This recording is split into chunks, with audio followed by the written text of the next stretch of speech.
வணக்கம். 46வது மந்திர வார்த்தை இன்னோவேஷன். புதுமையை நேசியுங்கள், புதுமையாய் செய்யுங்கள். சாதனையாளர்களாக விளங்க எப்போதுமே வழக்கமாக செய்யும் செயல்களை வழக்கமாக செய்யும் முறைகளில் செய்யாதீர்கள். புதுமையாய் யோசியுங்கள். மக்கள் மத்தியில் எப்போதுமே இந்த புதுமைக்கு வரவேற்பு அதிகம். Innovation is the process of making improvements by introducing something new. எல்லோரும் மாவை கல்லில் கஷ்டப்பட்டு அரைத்து கொண்டிருந்த காலத்தில் வந்த கிரைண்டர் மிகப்பெரிய ஹிட்.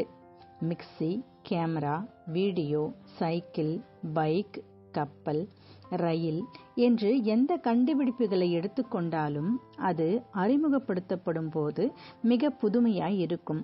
அது மக்களுக்கு பிடித்துவிட்டால் மாபெரும் ஹிட் தான். இதை போலவே தான் மற்ற துறைகளிலும். கல்வி, விளையாட்டு, மருத்துவம், வியாபாரம் என்று எதிலும் புதுமையான விஷயங்களை யோசித்து பாருங்கள். அதனை நடைமுறையில் சாத்தியப்படுத்துங்கள். பின்னர் அது எவ்வளவு பெரிய வெற்றி பெறுகிறது என்று கண்டு களியுங்கள்.